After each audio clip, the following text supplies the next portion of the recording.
Kita mau masuk ke dalam hadirat Tuhan. Kita mau siapkan hati dan pikiran kita. Kita berdoa terlebih dahulu. Bapa kami yang bertata dalam kerajaan surga, terima kasih Bapa atas penyertaan-Mu yang Kau berikan Bapa kepada kami Bapa. Bapa berkatilah para jemaat kami yang mungkin masih dalam perjalanan kehidupan ini ya Tuhan.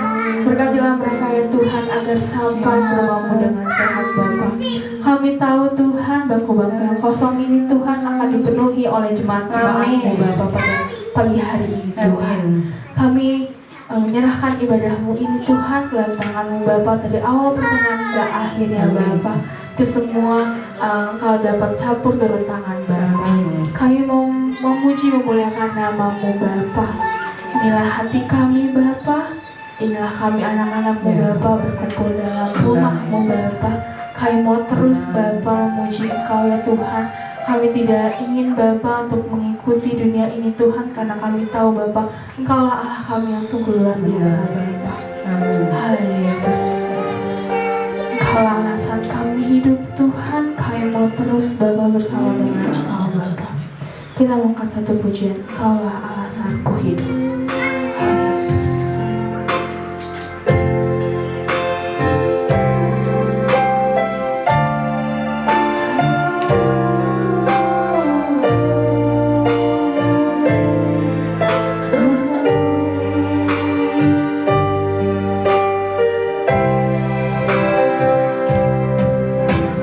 Yeah.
Kami serahkan Bapa hidup kami Bapa dalam tangan-Mu Tuhan. Inilah kami Tuhan, inilah kami anak-anak-Mu Tuhan. Terus pegang erat tangan kami Tuhan.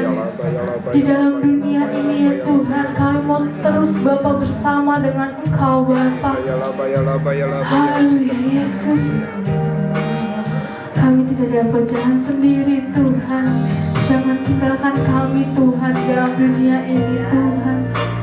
Kami mau terus ya Tuhan di sekelilingmu Bapa.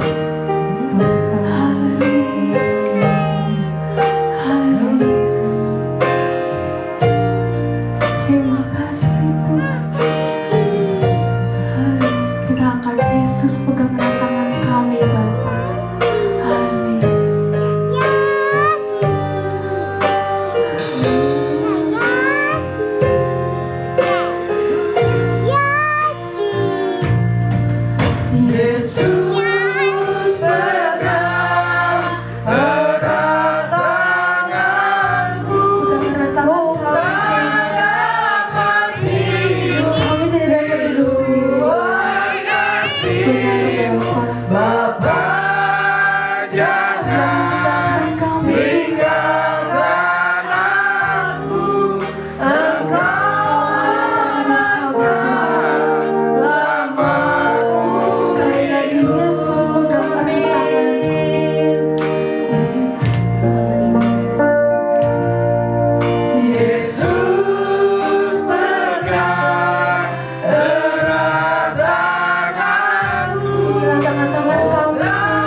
Tuhan bersama Engkau ya Tuhan, bersama keluarga kami Tuhan. Kami mau terus menyembah Engkau Bapa. Kami datang ke sini bersama keluarga kami Tuhan. Kami serahkan Bapa keluarga ini Tuhan dalam tangan-Mu Bapa. Ikut campur turut tangan Tuhan dalam keluarga-Mu ini Bapa. Kami serahkan keluarga kami Tuhan dalam tangan-Mu Bapa. Bapa, pada pagi hari Tuhan kami percaya Bapa pemulihan keluarga kami pada pagi hari ini Tuhan bersama dengan Engkau Bapa. Kita mau angkat lagi, ini saatnya Tuhan akan melawan keluarga kami Tuhan. Haleluya Yesus.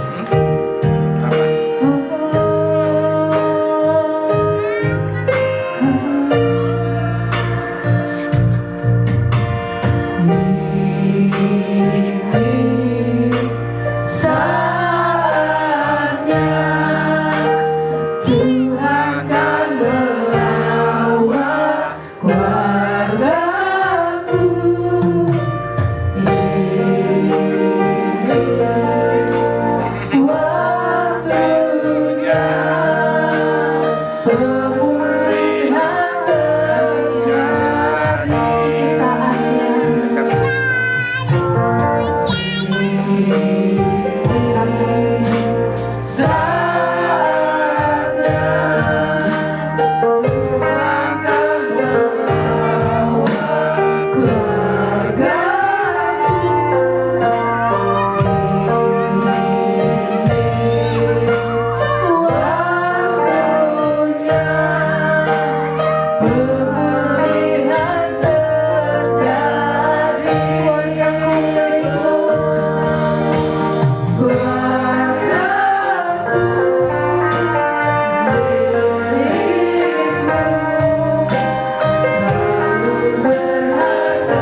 inilah keluarga kami Tuhan.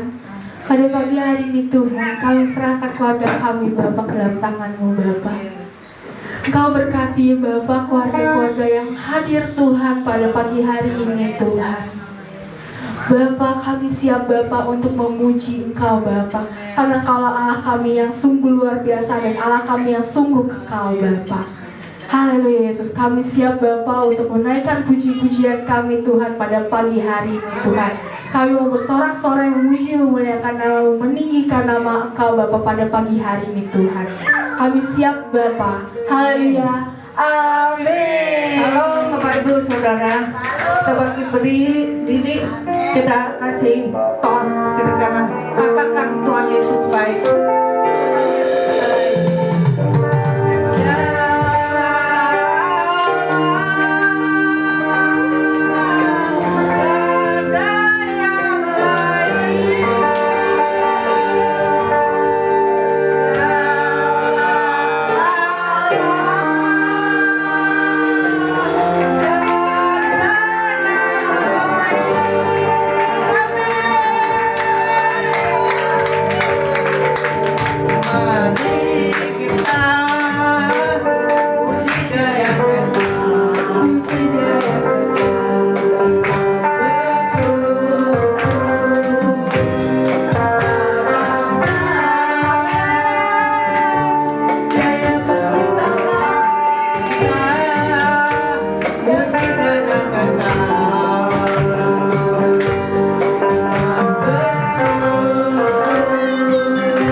Tuhan, silakan petutup.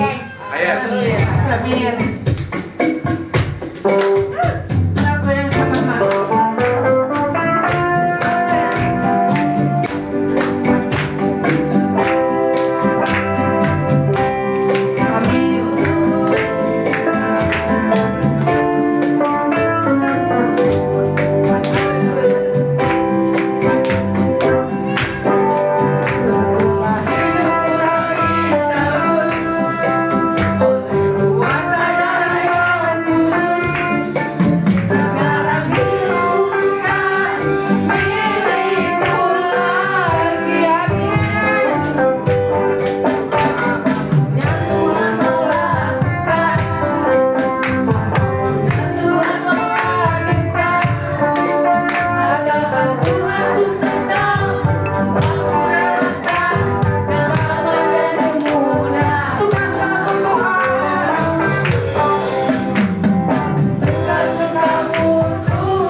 Benar saudara bahwa kita terus memuji memuliakan nama Tuhan, kita bersuka bersama dengan Tuhan. Masih kuat saudara untuk memuji memuliakan nama Tuhan? Amin ya. Saya persilakan Bapak Ibu untuk duduk kembali. Boleh diminum dikit-dikit gitu ya. Udah senang nih ya hari ini ya. Oke. Ya kita mau masuk ke dalam hadirat firman Tuhan. Hari Yesus. Kita mau mendengarkan sebagian dari firman-Nya yang akan disampaikan oleh hamba-Nya. Yesus, namun sebelum itu kita mau angkat satu pujian bersama keluargaku. Kami datang Bapa di hadirat-Mu Bapa. Haleluya Yesus. Kami datang di hadirat-Mu.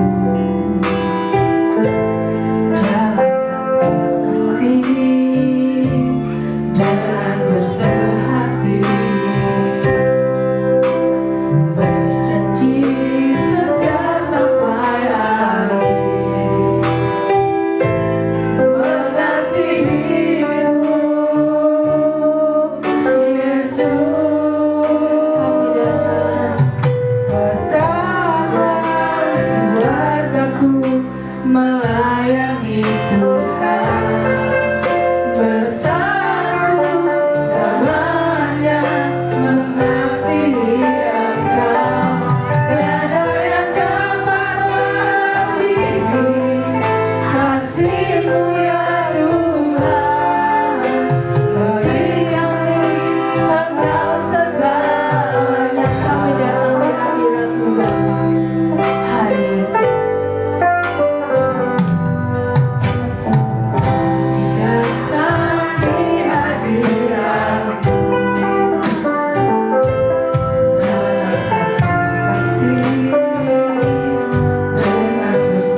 Terima kasih. Sebelum kita masuk ke firman Tuhan, mari kita semua bersatu hati terlebih dahulu untuk berdoa. Bapa kami di surga, terima kasih ya Tuhan atas penyertaan berkat-Mu ya Tuhan, di mana pada pagi hari ini ya Tuhan kami telah memuji serta meninggikan nama-Mu ya Tuhan, menyembah nama-Mu ya Tuhan. Pada pagi hari ini Tuhan kami siap juga ya Tuhan membuka hati kami untuk mendengarkan firman-Mu ya Bapa. Firman kebenaran akan Engkau ya Tuhan yang sanggup ya Tuhan untuk menguatkan setiap kami ya Tuhan. Berkati urapilah hamba-Mu yang menyampaikannya ya Tuhan, sehingga semuanya berasal daripada perkataan mulut hamba-Mu ini semua berasal daripada Engkau ya Tuhan. Dan juga urapilah setiap yang mendengarnya, yang ada di tempat maupun yang di online ya Bapa, biarlah mereka semua mendapatkan hikmat kekuatan daripada Engkau. Terima kasih ya Tuhan, kami siap ya Tuhan mendengar firman kebenaran Engkau. Haleluya, amin. Terima kasih Ibu Minggi. Oke, kembali lagi sama saya. Aduh, selalu deg-degan ya kalau bawa firman Tuhan ini, luar biasa banget. Tantangannya itu amat sangat, wah, luar biasa lah. Oke, jadi kita akan belajar tentang pentingnya komunitas kehidupan dalam rohani ya. Kita akan mulai dulu di judulnya, boleh? Hidup berkomunitas berdampak bagi realitas. Jadi hidup berkomunitas itu adalah hidup yang harus kita jalani secara bersosialisasi. Kita nggak bisa hidup sendiri, saudara-saudara. Gitu. Kita nggak bisa yang namanya hidup hanya seorang diri, ya kan? Seperti yang ada di tempat ini, di panggung ini, gitu, saudara-saudara. Saya nggak akan bisa memuji melayani Tuhan kalau saya hanya sendiri main keyboard, gitu. Ya kan? Atau enggak singer hanya nyanyi tanpa musik, rasanya kurang saudara. Jadi semuanya di dunia ini kita harus namanya hidup berkomunitas atau bersosialisasi gitu. Jadi menjadi bagian dari komunitas rasanya itu menjadi bukan hal yang asing lagi bagi kehidupan kita saat ini. Dengan kemajuan teknologi, ya kan, mungkin saudara-saudara di sini saya yakin percaya semuanya pasti punya namanya gadget, handphone, laptop ataupun apapun pasti punya gitu saudara-saudara. Nggak ada yang nggak punya. Jadi harusnya lebih gampang kalau kita berkomunikasi. Harusnya lebih gampang kita untuk berkomunikasi kita satu dengan yang lainnya, ya kan? Yang menghubungkan antara ujung pulau ke ujung pulau, dari Aceh, dari Sabang sampai Merauke, Aceh, Papua, Kalimantan, Jawa, Sumatera, semuanya tuh bisa kita jangkau dalam segenggam handphone teknologi di zamannya sekarang. Jadi kenapa kita harus berhidup berkomunitas supaya berdampak bagi realitas? Realitas itu adalah kehidupan yang nyata. Kita jangan hanya terpaku dengan media sosial, handphone yang kita pakai untuk kepentingan pribadi, gitu. Jadi di dalam, siapa di sini nggak punya WhatsApp? Pasti semua punya, gitu loh. Hampir semuanya punya, gitu. Kalau punya handphone pasti punya WhatsApp. Mungkin yang anak-anak ya belum, gitu. Tapi kelak besar akan punya, gitu kan. WhatsApp juga penting. Ya, di sini saya ambil dari seseorang yang berkata di luar negeri. Dia dikatakan dalam bukunya mengatakan bahwa generasi hidup di dalam era media sosial seperti ini menghadapi tantangan yang serius dan bahkan berdampak buruk bagi spiritual kita seseorang bila tidak ditangani dengan benar. Maksudnya gimana saudara? Di zaman sekarang banyak orang, anak-anak yang bahkan tidak mau ke gereja, ataupun anak-anak yang tidak mau berkomunikasi dengan orang tua. Karena apa? Semuanya handphone, ya kan? Kalau rumahnya 2 lantai, gak mau manggil orang tuanya, dia anak di main handphone aja, ya kan? Tinggal WA, ma saya lapar, ma saya mau apa, atau pa saya mau ini, saya mau ini. Bahkan gak ketemu. Ini bahaya banget ini kalau gak ditangani. Memang teknologi zaman sekarang itu penting banget, tapi lebih terpenting adalah hidup berkomunitas. Hidup berkomunitas artinya adalah kita harus, walaupun dengan keluarga, berkomunitas itu bukan soal kita dengan teman, tapi dalam keluarga pun kita juga harus berkomunitas. Artinya berseru, menyerukan nama Tuhan, terus bersama Tuhan, bersama dengan orang tua, mengajak, coba sharing, diskusi, gitu. Bagi yang anak-anak ataupun orang tua, siapa yang mengajak anaknya untuk saling sharing? Saya yakin pasti jarang sekali ini dilakukan, gitu. Jarang banget untuk orang tua sharing ke anak, ataupun anak sharing ke orang tua. Kalau anak takut ke orang tua karena takut nanti mama saya pikiran begini, takut papa saya pikiran gini. Ataupun orang tua berpikir kepada anak gitu kan, mau sharing tapi janganlah, takut anak berbeban berat, Janganlah anak punya masalahnya sendiri. Nggak usah takut saudara-saudara. Kita itu punya Tuhan yang saling menguatkan. Gitu. Kita sama-sama punya Tuhan. Gitu. Nah, nggak usah takut anak terbeban berat. Nggak usah takut anak gengsi kepada orang tua yang mungkin pikirannya nggak sesuai. Kita sharing aja, biar Tuhan yang buka jalan. Gitu loh. Jadi pentingnya berkomunitas dalam bagi realitas itu tuh sangat penting gitu. Jadi jangan pernah yang namanya menggunakan handphone. Justru kalau untuk anaknya Om Suhandi ya Pak Suhandi ini ya luar biasa. Walaupun anaknya jauh, mereka tetap komunikasi. Menggunakan namanya sebuah teknologi zaman sekarang untuk berkomunikasi, untuk saling sharing, saling cerita gitu. Jangan digunakan hanya untuk TikTok, Shopee, ataupun marketplace lain, Tokopedia hanya untuk nonton live untuk kehiburan semata, ya kan? Mungkin di dalam media sosial tersebut, saudara-saudara nontonnya firman Tuhan. Mungkin nontonnya adalah khotbah-khotbah singkat, ya kan, yang 1 menit, 2 menit, ataupun yang berapa setengah jam lah gitu. Tapi itu nggak akan ada artinya kalau kita nggak berkomunitas. Itu nggak akan berdampak bagi hidup kita, nggak akan berdampak bagi semua orang gitu. Jadi dalam bukunya itu dikatakan bahwa kehadiran media sosial ini menghubungkan kita lebih banyak orang lagi di luar sana, justrunya malah membuat kita dilanda lebih kesepian, ya kan? Siapa yang di sini main handphone bisa 1 kali 24 jam tanpa ngobrol? Charlie, Thomas, Naomi, atau Filia, atau anak-anak lain lebih suka main handphone daripada ngobrol sama orang tuanya, ya kan? Coba diperhatikan lagi gitu, ya. Ataupun orang tua, karena mungkin baru ya untuk orang tua, ya kan? Karena zaman dulu belum punya handphone gitu. Handphone zaman dulu itu cuma nomornya 1 sampai 9 gitu kan, pagar 0 sama bintang. Zaman sekarang gara-gara udah pencet, kayaknya lebih enak gitu kan. Jadi orang tua juga sama, mungkin terlena dengan teknologi baru, jadi asik nih bisa belanja tanpa harus kemana-mana gitu. Jangan saudara-saudara. Justru kita sebagai orang tua juga, saya diingatkan lagi lewat firman ini bahwa saya nanti harus mendidik anak saya untuk tidak tergantung dengan handphone. Memang teknologi itu bagus, kita harus mengikuti, tapi nggak semuanya gitu. Justru yang terpenting itu adalah hidup berkomunitas sebagai realitas. Jadi dalam pembahasan pertama kita akan belajar. Boleh dilanjut nextnya 3 kali ini, Filia. Oke, dalam sini kita akan belajar bagaimana dengan keberadaan komunitas Kristen. Siapa yang di sini belum ada komunitas Kristen? Kita ikut fellowship tuh termasuk komunitas Kristen. Di situ tuh kita juga saling sharing, ya kan? Jadi nanti saya akan jelasin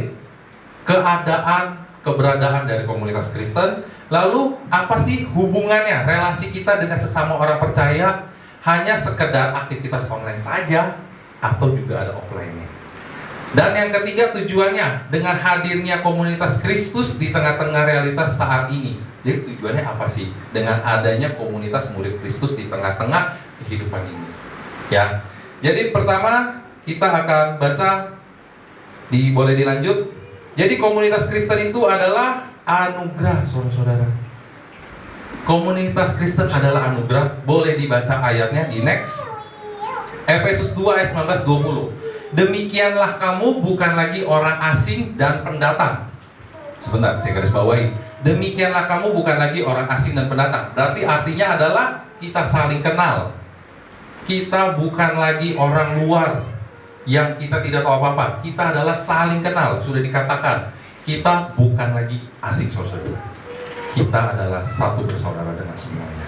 Dan kita itu bukan hanya cuma datang, yang cuma duduk, takut nanti Bapak Gembalanya ataupun orang-orang gerejanya yang di sini tidak welcome ataupun tidak ramah gitu.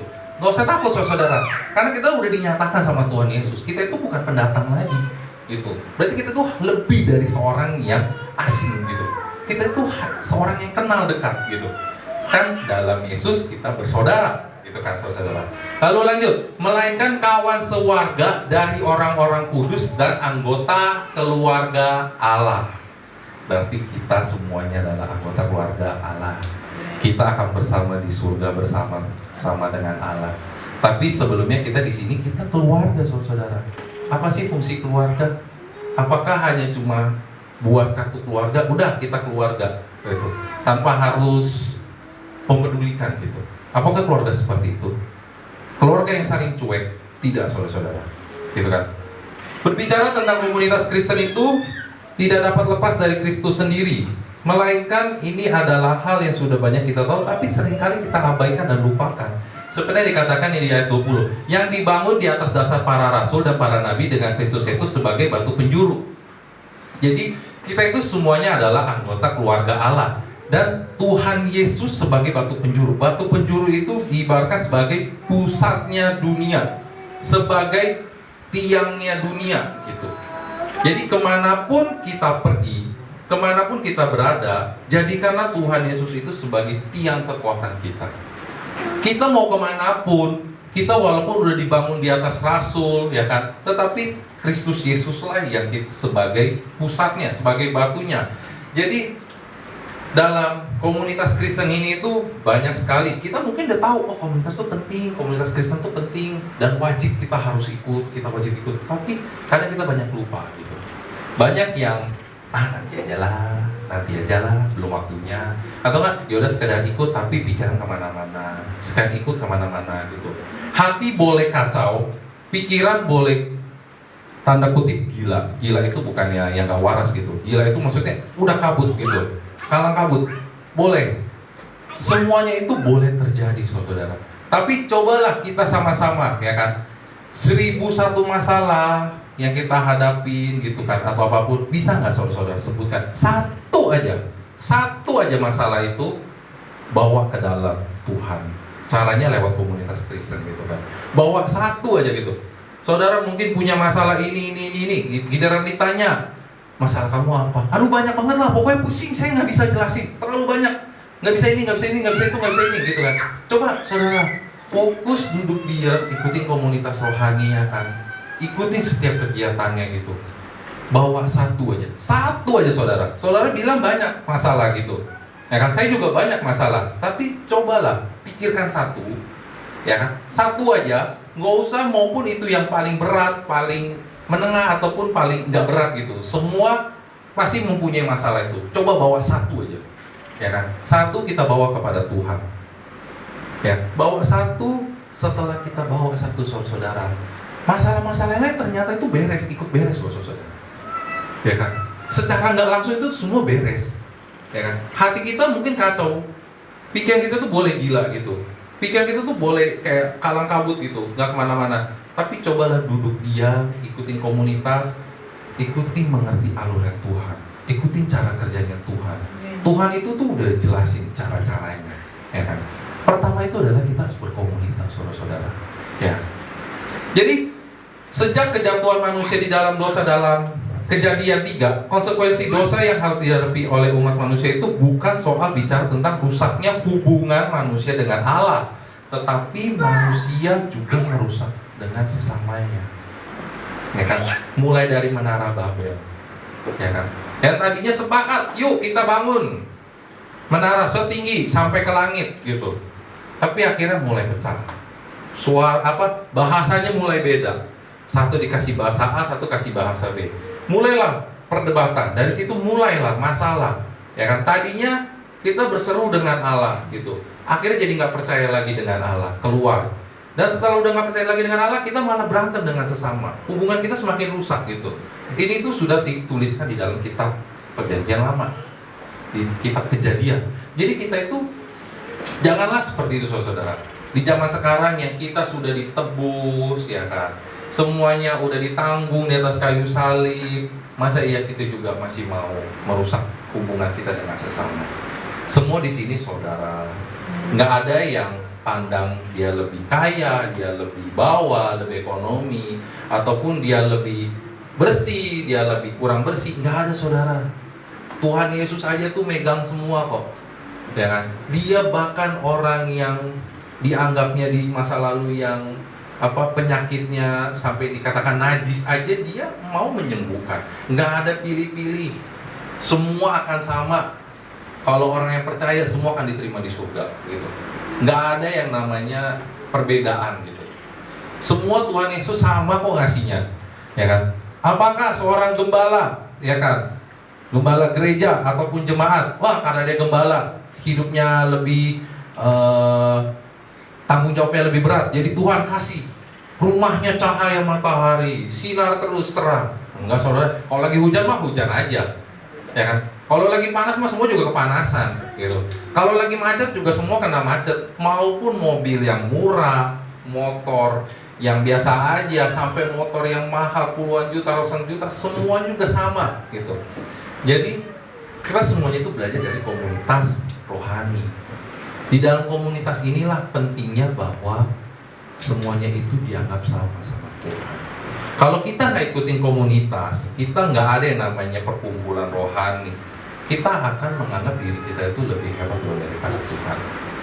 Kita akan menganggap, ngapain lagi butuh Tuhan, saya sendiri bisa kok. Ya, itu pilihan saudara gitu. Tapi di sini diajarkan semuanya bahwa komunitas rohani itu penting. Mungkin saudara-saudara yang masih belum mengikuti komunitas ataupun tidak ada, hanya sendiri aja, ya belum terkena masalah gitu. Tapi apakah ketika ada masalah bisa dihadapi sendiri? Tidak, saudara. Justru kita harus butuh Tuhan. Bangunlah komunitas rohani kita. Mungkin kalau ke keluarga agak malu, coba kita bawa ke Tuhan dulu. Kita bikin hubungan yang erat, bagaikan bapak dengan anak gitu, bagaikan dengan orang tua dengan anak. Hubungan dulu, bikin komunitas dengan Tuhan. Komunitas Kristus inilah ya Bapak saudara. Jadikanlah Tuhan Yesus itu Kristus Yesus kan, dengan Kristus Yesus sebagai batu penjuru. Berarti dari segala arah dimanapun saudara berada, batu penjuru. Berarti dari segala penjuru di dunia ini, mau saudara di Indonesia, di luar negeri kek, mau di kampung, mau di hutan, mau di laut, jadikanlah Tuhan Yesus itu kekuatan hati kita. Jadikanlah Tuhan Yesus itu batu penjuru kita. Dimanapun dia harus tetap ada gitu. Jadi dengan mudah kita mulai curiga ya kepada orang lain di dalam kitab Kejadian ini. Mulailah overthinking atau pikiran yang berlebihan ataupun pikiran yang negatif. Ataupun juga kecenderungan kita menganggap rendah orang lain nih. Bila hal-hal ini diteruskan dan memuncak, tentunya akan menimbulkan konflik yang sia-sia. Seperti kemarin gitu saudara-saudara, saya pergi saksikan sedikit tentang pergi ke sebuah mall di Jakarta malam hari ya, kita lagi makan, tiba-tiba ada orang tua berantem gitu di dalam sebuah playground, taman bermain anak-anak. Loh, taman bermain anak-anak kok orang tua berantem? Saya nggak tahu kejadian persisnya seperti apa, tapi saya dapat ceritanya begini. Jadi seorang anak, kita katakan dia si A dan anak si B gitu, lagi main-main, si anak A punya mainan gitu, direbut sama anak si B. Yang turun orang tuanya, ya kan, orang tuanya yang ngerebut mainannya biasa aja. Tapi anak yang direbut orang tuanya marah-marah. You rebut anak mainan anak A gitu, anak saya gitu kan. Nggak boleh begitu, akhirnya berantem heboh. Saya nggak tahu kelanjutannya gimana, karena saya tidak memusik itu. Cuman sekedar ceritanya tahunya seperti itu. Nah, akhirnya apa? Sia-sia saudara-saudara. Konflik ini tuh muncul karena hanya cuma perebutan mainan. Sebuah mainan yang aku yakin itu orang tuanya pasti bisa beli gitu loh. Karena satu playground itu tuh mainannya cukup mahal gitu kan. Dia hitungannya 1 jam setahu saya. 1 jam itu bisa ratusan ribu. Masa ya cuma sebuah mainan kecil doang direbut? Orang tuanya harus sampai tuntangan, teriak-teriak gitu di depan umum, seakan-akan dia paling hebat, memunculkan sebuah konflik sia-sia gitu kan. Untuk apa? Setelah itu apakah mereka kalau misalnya berantem, lu bisa nemuin anak gua nih, hebat nih, gua udah bela anak gua sebagai orang tua? Enggak saudara, justru itu bikin malu yang ada. Semua orang akan berkata berpikiran negatif. Semua orang akan berpikiran, kalau bisa jangan pernah ketemu sama orang seperti itu gitu. Kita bahkan berpikir seperti itu gitu. Nah, dari cerita sini aja kita tahu, mungkin aja orang itu tidak berada dalam komunitas rohani, ataupun orang itu tidak namanya bersosialisasi. Pentingnya mengajarkan anak-anak ataupun kita sebagai orang tua, kita terus belajar gitu, caranya berkomunitas gitu kan, sehingga kita itu semuanya menjadi saudara, ya kan? Kita menjadi anggota keluarga yang dikatakan dalam Efesus 2:19, dan anggota-anggota keluarga Allah. Nah, kalau kita yang cuma hidupnya ribut aja, berantem terus sama orang, aku yakin kalau orang tua punya anak yang anaknya, waduh, bandelnya luar biasa gitu kan, nggak bisa dibilangin, terus nggak mau pulang gitu, setahun sekali cuman telepon doang ataupun boro-boro telepon, pulang lepas sendal, sepatu, buang sono, taruh berantakan, terus sorenya pergi lagi. Nggak lama itu anak pasti dicoret dari anggota keluarga, kakaknya pasti dicoret. Nih udah nggak bener nih, udah ngerusak keluarga nih, masalah udah datang ini, pasti dicoret. Begitu juga dengan mungkin Allah, mungkin dia nggak coret, Allah tuh nggak coret, cuma Allah pakai tipek doang gitu kan, di tipek putih gitu, di tipek putih. Jadi nanti kalau udah tobat, ayo ntar Allah hapusin lagi gitu kan. Pasti begitu, mungkin ya, tapi mungkin. Nah, jadi dengan demikian kita dapat melihat ya bahwa ketika kita dapat duduk berdampingan dengan orang yang percaya, sesama percaya ya. Seperti kemarin saya lihat tuh luar biasa ibu-ibu, walaupun cuma 4 orang, 5 ya, yang dipoto cuma 4. Ada lagi. Oh, ada lagi update, ya udah update 5 kayak gitu, 5 makan, berkumpul. Saya yakin tuh suaranya pasti paling heboh gitu loh. Cerita soal Tuhan gitu kan pasti. Wah heboh lah, pokoknya cerita sana sini lah, ya kan? Apakah 5 ini kepercayaannya beda-beda? Enggak kan, sama semua. Ketika kita lebih sama, kita lebih mengerti dengan orang percaya, kita lebih enak ceritanya saudara-saudara. Kita lebih nyaman gitu.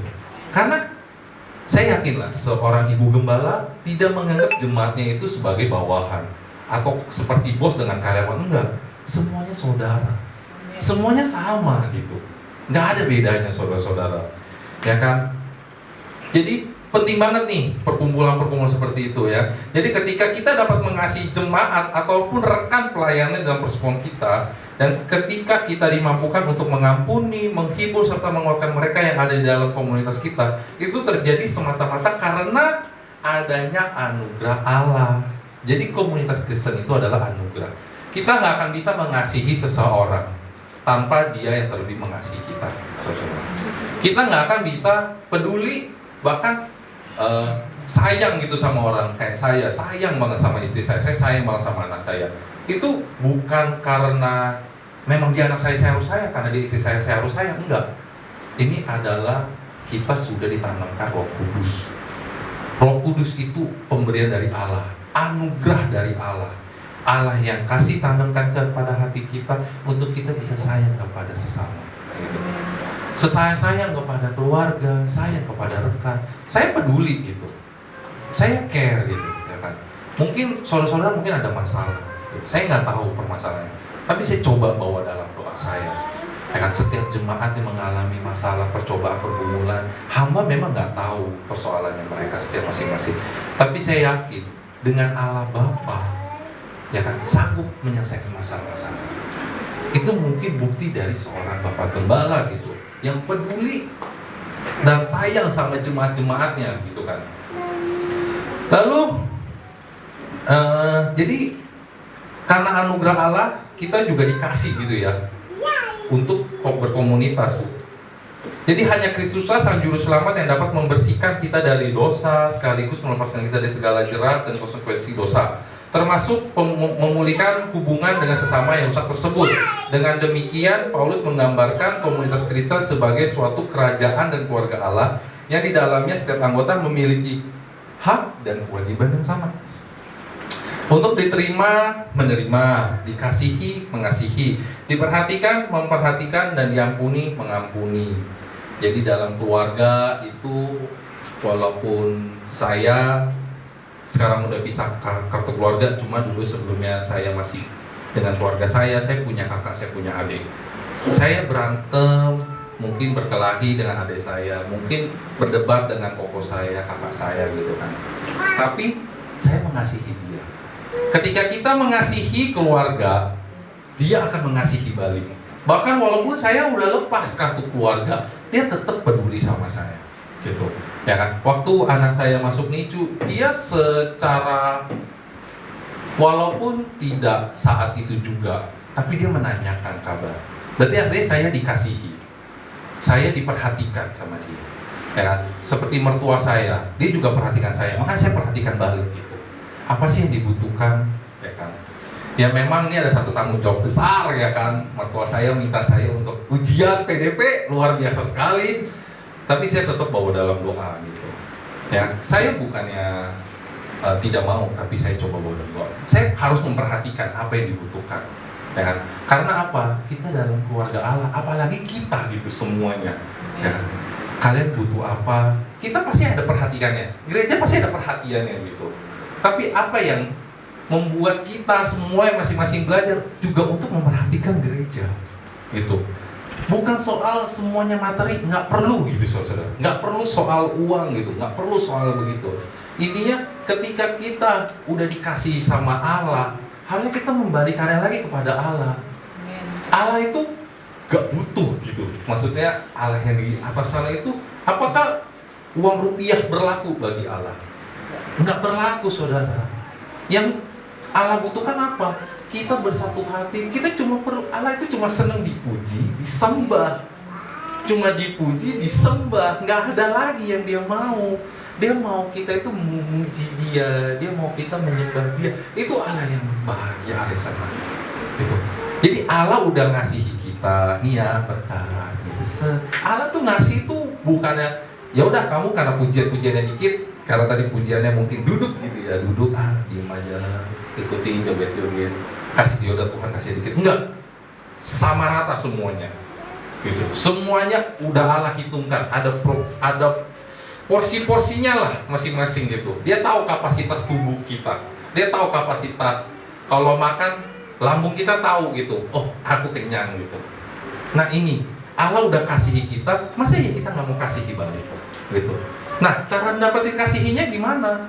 Lewat komunitas rohani gitu. Di sini saya akan menceritakan, coba di next dulu, tentang komunitas rohani yang saya yakin nggak tahu deh banyak orang. Nah komunitas Kristen itu seperti ini, kita dombanya dan kita ada gembalanya gitu ya. Saya boleh minta contoh nggak? Satu anak aja, ini lucu banget ceritanya. Boleh minta Charlie apa Thomas satu orang aja?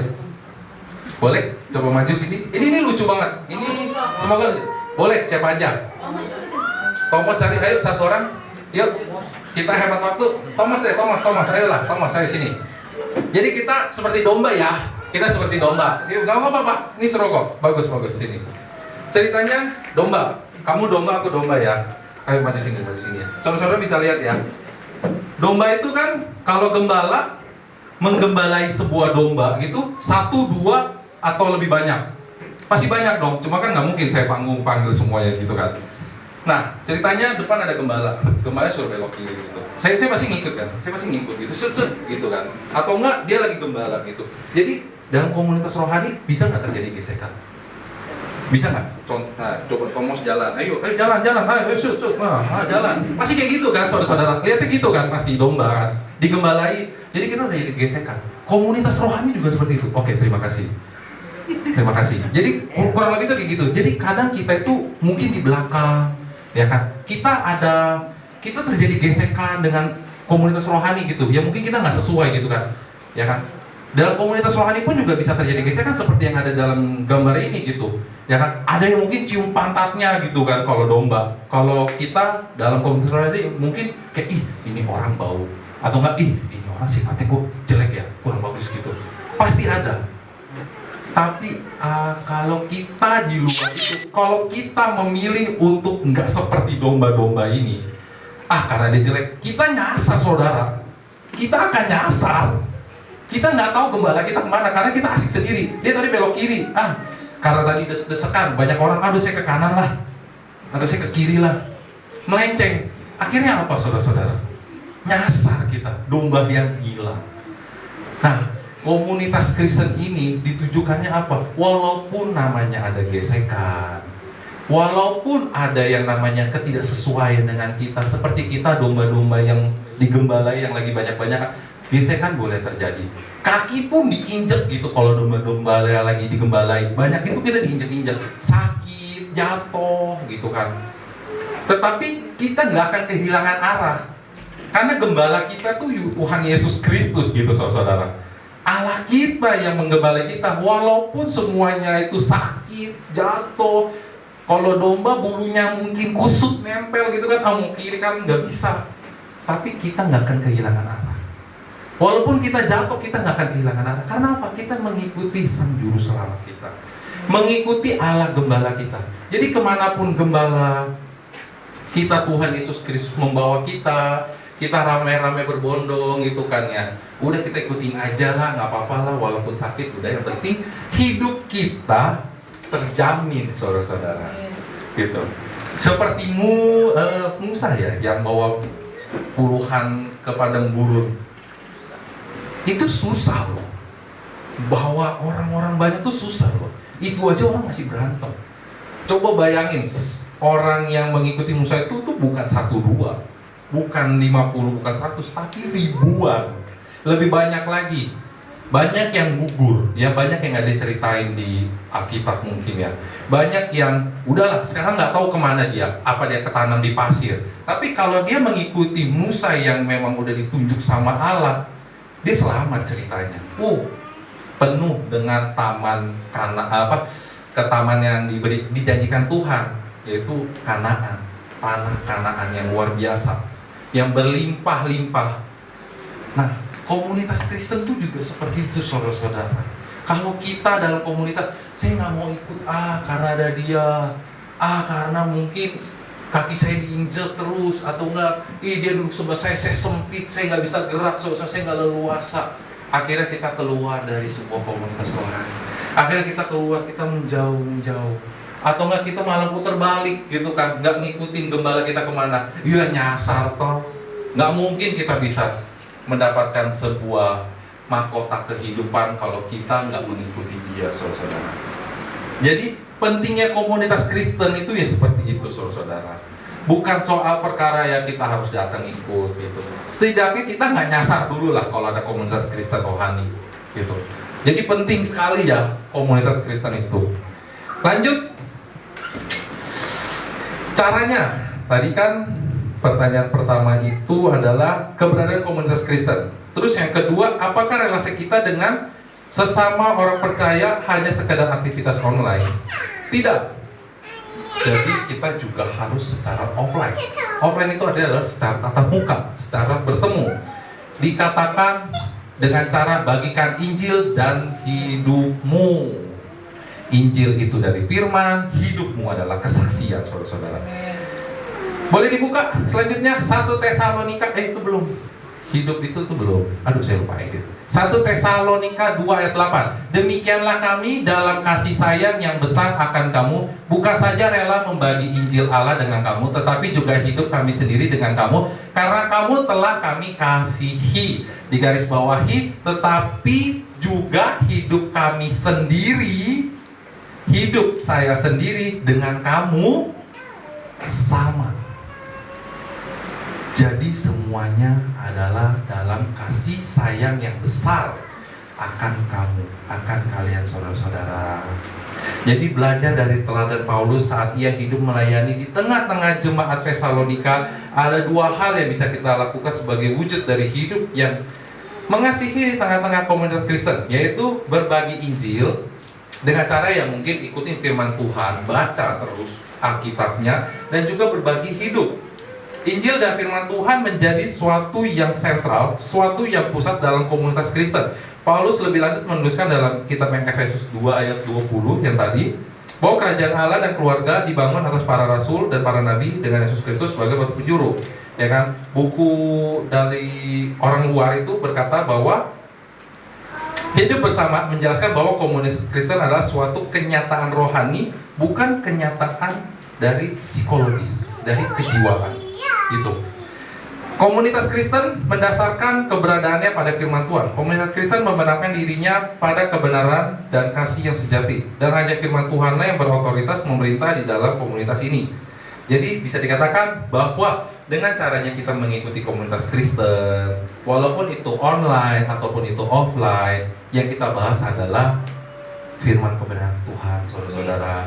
Janganlah kita ngikutin kegiatan fellowship tapi kita gosipin orang, ya kan? Dalam fellowship aja yang kita adakan setiap Senin dan Rabu ya, itu kita sharing satu dengan yang lain, menceritakan kehidupan kita.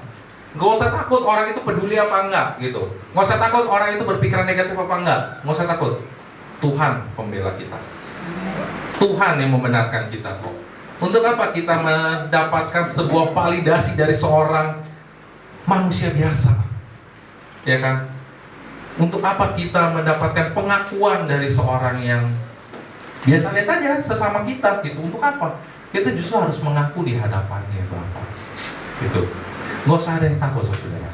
Allah kita itu mendengarkan setiap keluh kesah kita. Kayak bahkan Tuhan aja peduli dengan ujung rambut kita, ujung kaki kita juga dipeduli. Perhatiin bahkan sekecil hal yang menurut kita nggak penting lah Tuhan, tapi Tuhan peduli. Tuhan itu nggak mungkin tutup mata. Dia itu selalu membukanya untuk anak-anaknya gitu, saudara. Jadi dalam komunitas ini tuh hubungannya adalah sangat bagus sekali. Dan komunitas kita harus menceritakan yang namanya Injil, kesaksian kehidupannya kita, semuanya itu harus diceritakan dalam Sang Allah Bapa kita gitu kan. Lalu komunitas Kristen menjadi sangat berbeda dari komunitas yang lain. Firman Tuhan menjadi dasarnya ya, menjadi pengikat, menjadi inti dan nafas dari komunitas Kristen. Bukankah ini juga yang dapat kita contoh dari kisah jemaat mula-mula, di mana mereka bertekun dalam pengajaran para rasul? Itu ada ayatnya sebenarnya, cuma saya nggak tampilkan. Di sisi lain bukan sekedar perkataan, nasihat, teguran yang perlu terus-menerus dibagikan dalam komunitas Kristen.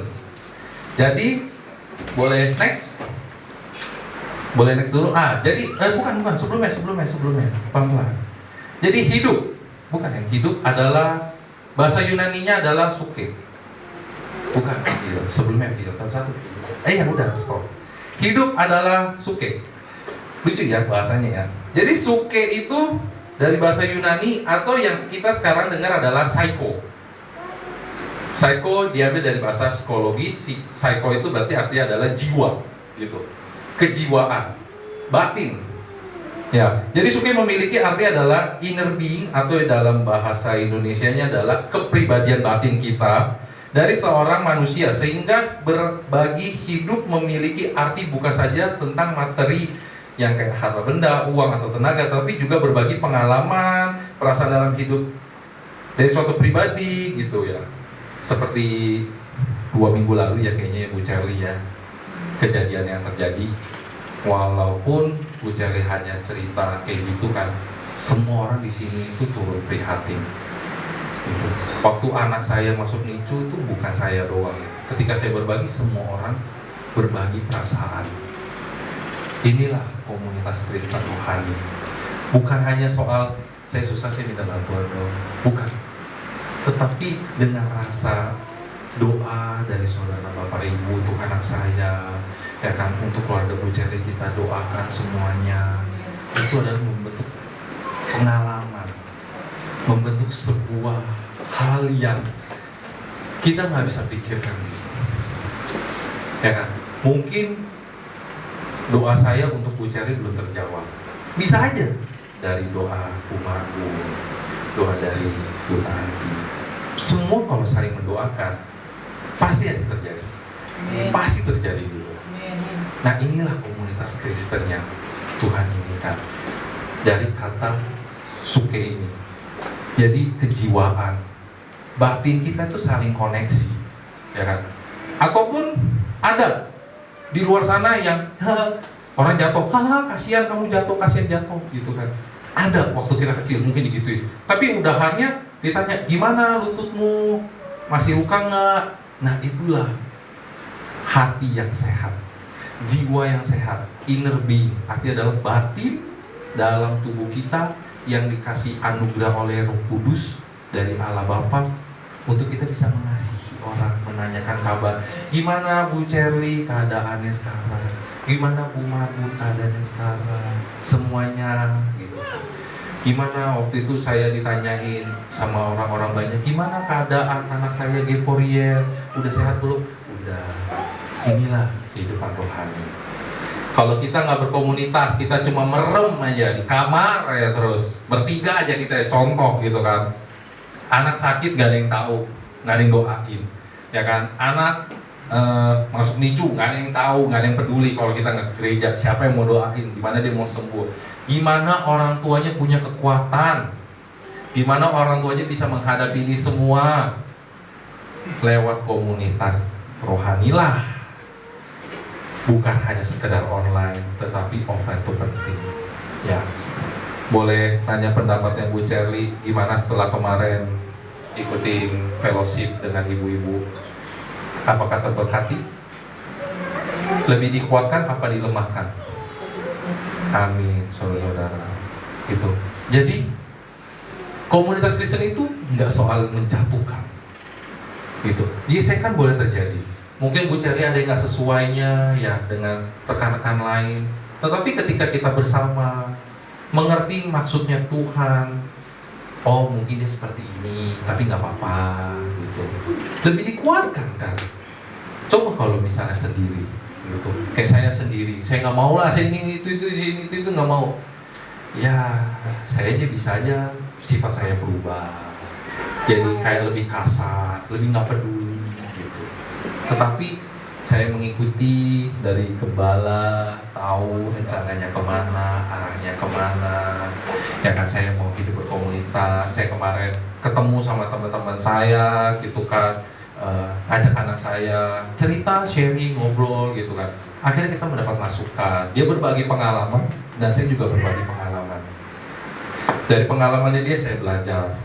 Dia juga sama, dia juga belajar dari pengalaman yang saya hadapi. Karena setiap orang itu pengalamannya beda-beda, saudara-saudara. Jadi pentingnya kita ikutin komunitas rohani, ya kan? Sangat penting banget gitu. Lalu relasi dari yang seharusnya menjadi gaya hidup yang kita hadirkan dalam komunitas Kristen kita itu nggak soal-soal cuma di gereja ataupun di rumah, tapi bisa aja di sekolah ataupun luar sekolah, yang anak-anak di kampus atau orang tua yang mungkin kerja di kantor ataupun di tempat usahanya, di mana-mana itu boleh terjadi. Menjadikan kita sebagai guru, kalau bisa kita lebih berpengalaman, ataupun menjadi penasehat, ataupun orang tua, tanda kutip orang tua rohani, artinya adalah seorang gembala ataupun orang yang mungkin lebih paham gitu.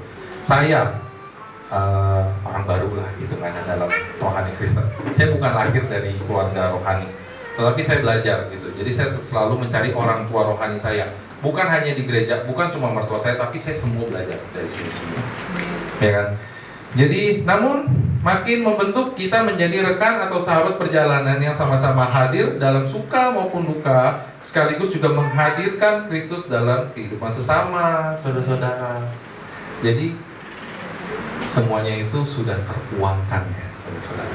Pentingnya keberadaan dari komunitas rohani, lalu hubungannya itu apa aja yang harus kita bangun, dan yang terakhir dari pertanyaan yang tadi adalah tujuan dari hadirnya komunitas. Tujuan adanya komunitas itu di dunia ini apa? Ya kan? Di tengah kejadian kita itu apa? Boleh next selanjutnya.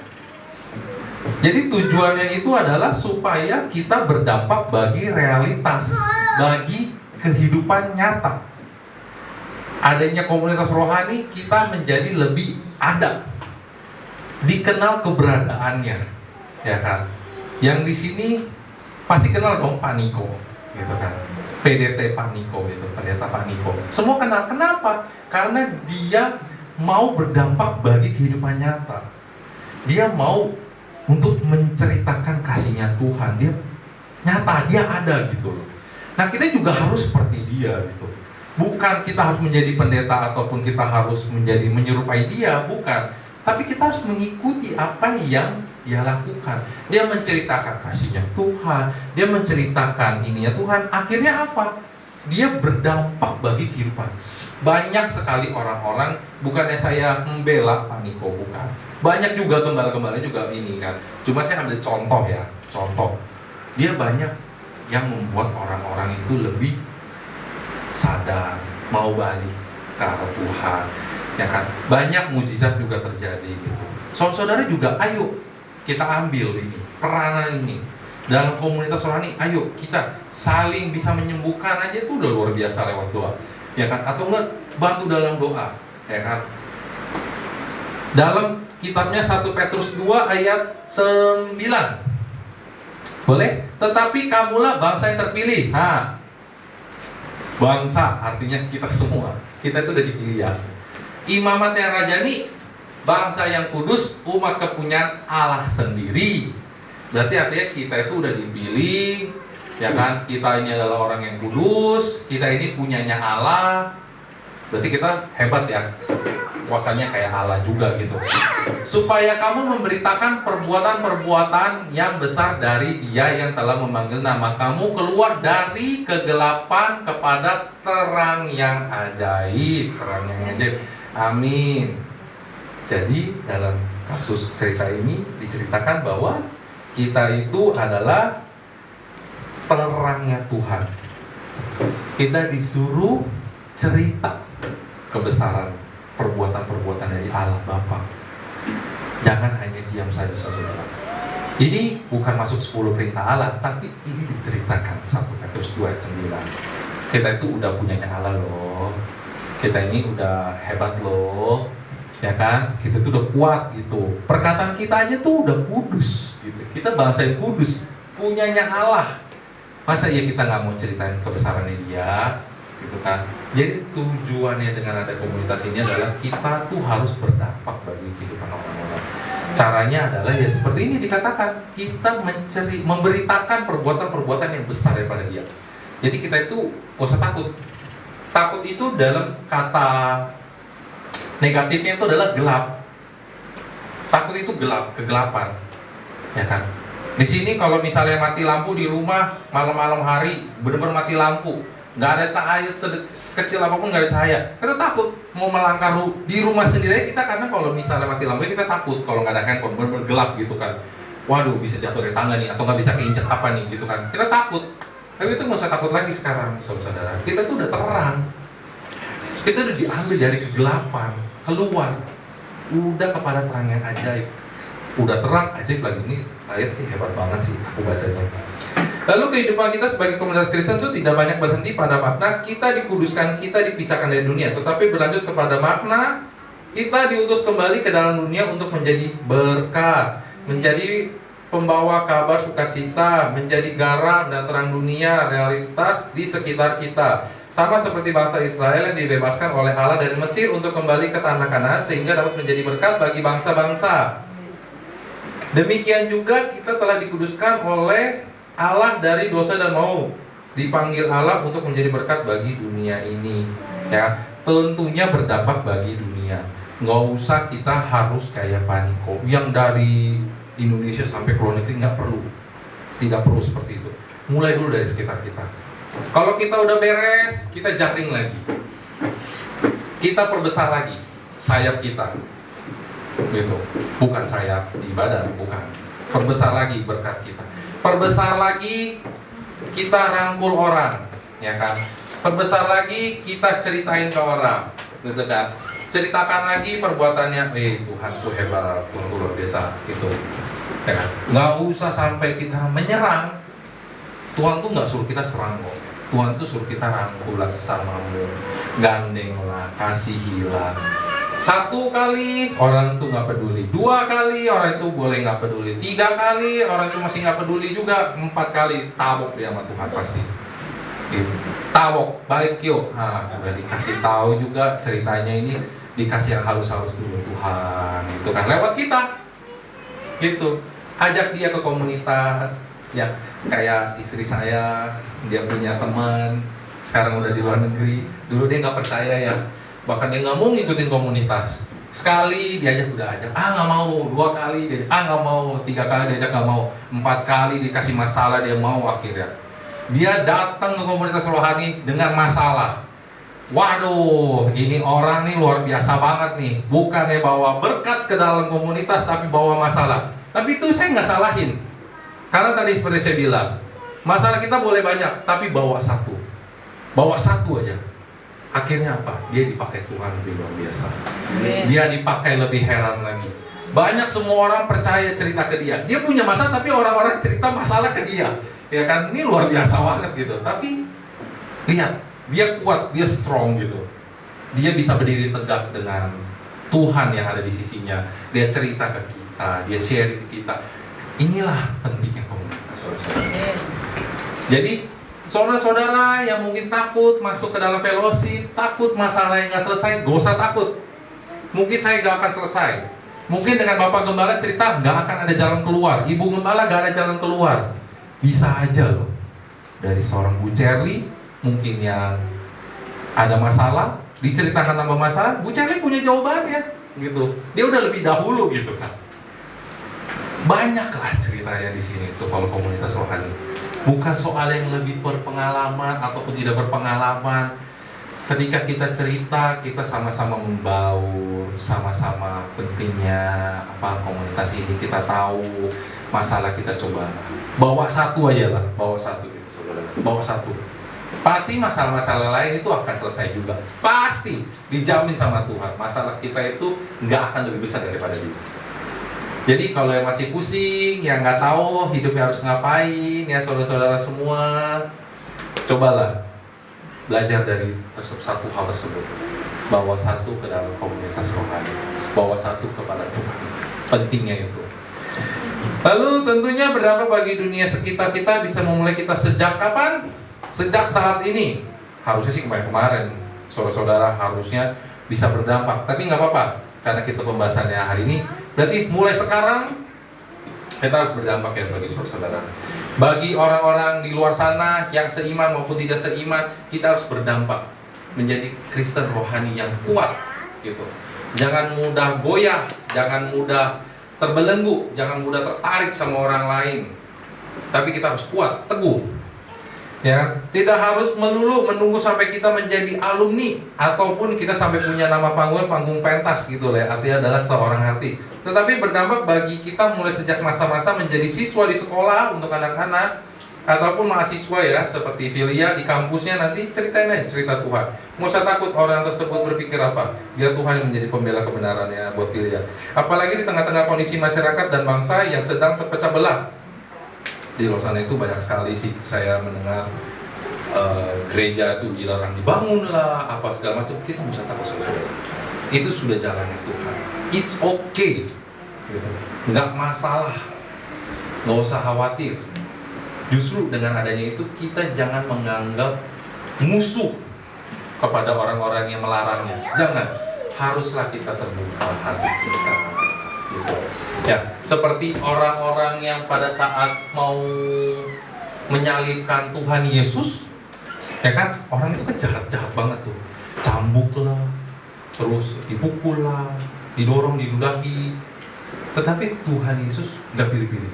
Walaupun dia udah disalib segala macam, dia menebus untuk orang-orang tersebut. Dia justru memberikan darahnya untuk orang-orang tersebut, saudara. Jadi nggak ada pilih-pilih gitu dia. Nah, lalu melalui komunitas Kristen yang hadir melalui rohani, ya banyak macam lah ya. Nanti kalau misalnya kita bangun komunitas, sebuah komunitas atau apapun, itu tuh harus kita menjadi dampak. Jadi penutupnya, udah sampai di akhir nih, Allah itu nggak memanggil kita menjadi orang Kristen yang biasa-biasa tok gitu, enggak. Ia memanggil kita menjadi muridnya yang menghadirkan kerajaannya. Murid-muridnya Tuhan aja, 12 murid Tuhan Yesus aja pergi kemana-mana untuk menceritakan Injil. Apalagi kita gitu, yang udah dapat langsung rohnya ditanam dalam tubuh kita. Jadi harusnya kita bukan menjadi umat Kristen yang biasa-biasa aja ya. Justru kita harus menjadi murid-murid yang menghadirkan kerajaan Allah di bumi ini. Kehadiran komunitas Kristen menjadi alat kasih karunia Allah bagi kita murid-muridnya untuk bertumbuh, mengenal dan menikmati persekutuan dalam doa bersama Allah. Sehingga pada akhirnya dapat merubah dunia di sekitar kita semuanya. Menjadi semuanya damai, sejahtera, sukacita saja. Di dalam Tuhan kan nggak ada yang namanya sedih-sedih. Dalam surga itu nggak ada sedih-sedih. Semuanya sukacita. Tuhan mau kita sebagai umat-umatnya di sini untuk menghadirkan surga di dalam dunia ini. Tuhan maunya seperti itu. Jadi kita tuh semua sukacita. Caranya ya kita ceritain terus saja. Mungkin terkadang mustahil, tapi nggak ada mustahil bagi Tuhan. Ya. Jadi kiranya Allah menolong kita untuk hidup dalam komunitas dan berdampak bagi kehidupan nyata. Oke, sekian saja firman Tuhan pada siang hari ini. Udah siang ya. Mari kita tutup. Bapa kami yang di surga, kami berterima kasih ya Tuhan bahwa pentingnya berkomunitas dalam rohani ya Bapa membuat kami menjadi kuat ya Tuhan. Setiap kami boleh ya Tuhan membawakan setiap persoalan kami ya Tuhan, sehingga Tuhan menguatkan apapun yang mungkin kita merasa tidak kuat, tetapi Tuhan yang menguatkan semuanya Bapa. Hanya karena Tuhan yang penolong ya Tuhan, yang firman-Mu ya Tuhan pada siang hari ini, sekiranya ya Tuhan firman-Mu ini bisa kami tanam dalam pikiran dan hati kami, dan bisa menjadi kebenaran untuk kami ya Tuhan, menguatkan kami, langkah kami ya Tuhan sepanjang tahun ke depan. Persoalan boleh datang, tetapi kami sudah mewaspadainya ya Bapa, bersama-Mu saja ya Bapa. Terima kasih ya Tuhan, hanya dalam nama-Mu kami telah berdoa mengucap syukur bagi setiap kita yang percaya. Katakan amin. Saya kembalikan kepada hambanya. Ya, terima kasih atas firman yang telah disampaikan oleh hambanya. Selanjutnya saya mengundang untuk yang membawa persembahan untuk maju ke depan.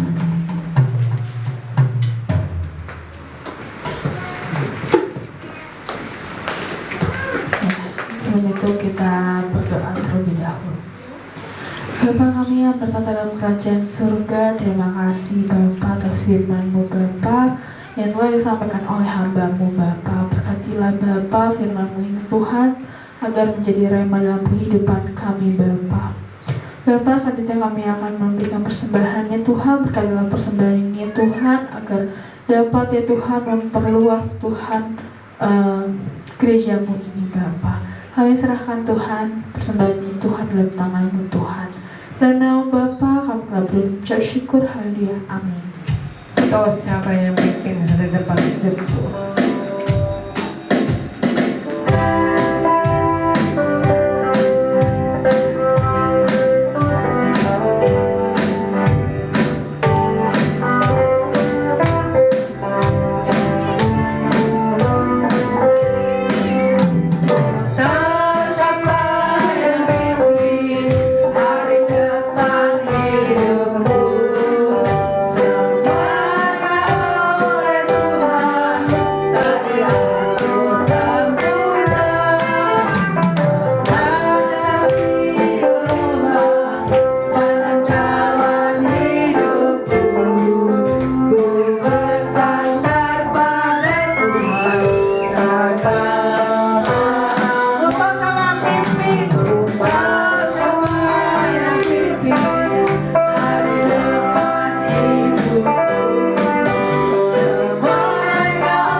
Mengucapkan terima kasih atas pelayanannya yang telah diberikan oleh Bapak Patrice yang telah menjadi saluran berkat bagi kita semua. Tuhan memberkati pelayanan, keluarga, aktivitas, serta kesehatan Bapak. Kemudian ibadah fellowship diadakan secara online yang linknya akan dibagikan di WA Group setiap hari Senin dan Rabu jam 19.30 sampai selesai. Kemudian pada hari Sabtu ada ibadah doa fajar jam 5 pagi sampai selesai di Pasar Modern R08 atau di Gereja Betani Jemaat Immanuel. Kemudian jam 12 akan dilanjut oleh ibadah WBI yang bertempat Pasar Modern R08. Kemudian untuk para pelayan Tuhan yang akan melayani di hari Minggu dapat hadir pada hari Minggu jam 8 pagi. Kemudian akan dilanjutkan oleh ibadah raya jam 10 pagi sampai selesai, dan setelah ibadah raya akan dilanjutkan oleh ibadah youth jam 12:30 siang. Pada siang hari ini ibadah youth diadakan. Dan selanjutnya untuk pengumuman selanjutnya pada tanggal 18 Februari akan ada penyerahan anak yang akan dilayani oleh Bapak Pendeta Andreas Kurniawan. Ya, jadi bagi Bapak Ibu yang anak-anaknya belum diserahkan, boleh untuk meminta formulir terlebih dahulu untuk kita lakukan penyerahan pada tanggal 18 Februari. Ya, selanjutnya apakah ada? Oke. Ya, kita akan tutup ibadah ini. Kita akan angkat satu pujian, ku naikkan syukurku.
Terima kasih ya Tuhan, kami merasakan besar setia kasih yang Engkau berikan kepada kami ya Bapa di hari-hari kehidupan kami ya Tuhan.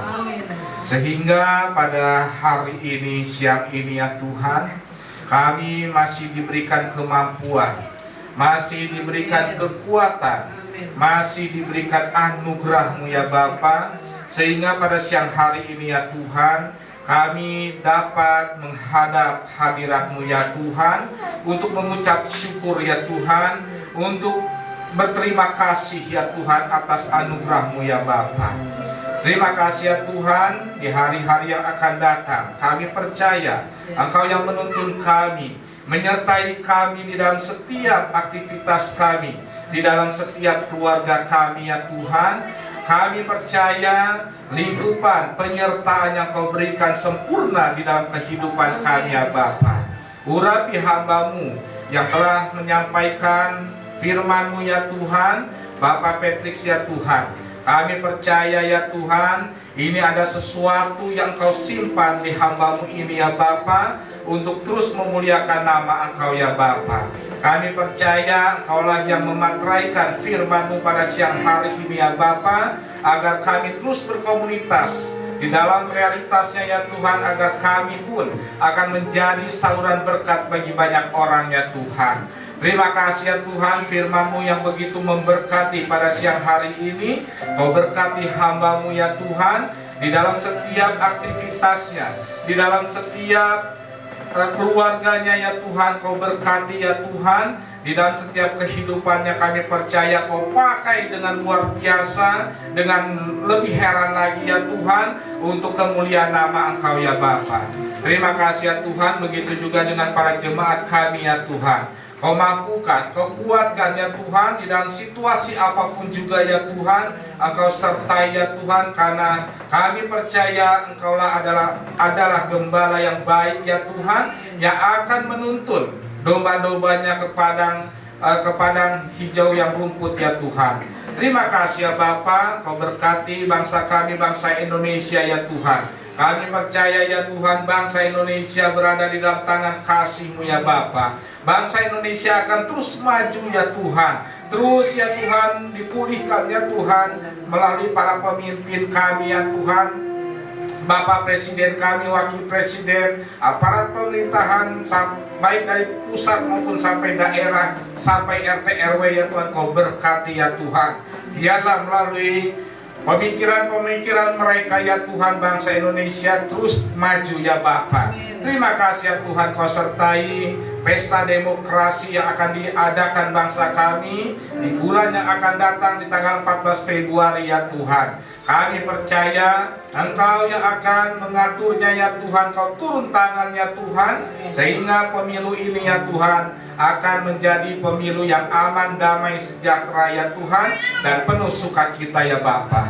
Terima kasih ya Tuhan, Kau berkati gereja kami, gereja Betani Indonesia ya Tuhan. Kau berkati Bapak Freddy, Bapak Aswin ya Tuhan, beserta jajarannya, para pengerja ya Tuhan. Engkau berkati ya Tuhan, biarlah Kau pakai dengan luar biasa untuk kemuliaan nama Engkau ya Bapa. Bapak Korda kami ya Tuhan, Bapak Insinyur Andreas Kurniawan, Kau berkati, Kau berikan kekuatan untuk terus mengayomi cabang-cabang di sejabodetabek ya Tuhan. Biarlah kami ya Tuhan bersatu hati ya Tuhan untuk kemuliaan nama Engkau ya Bapa.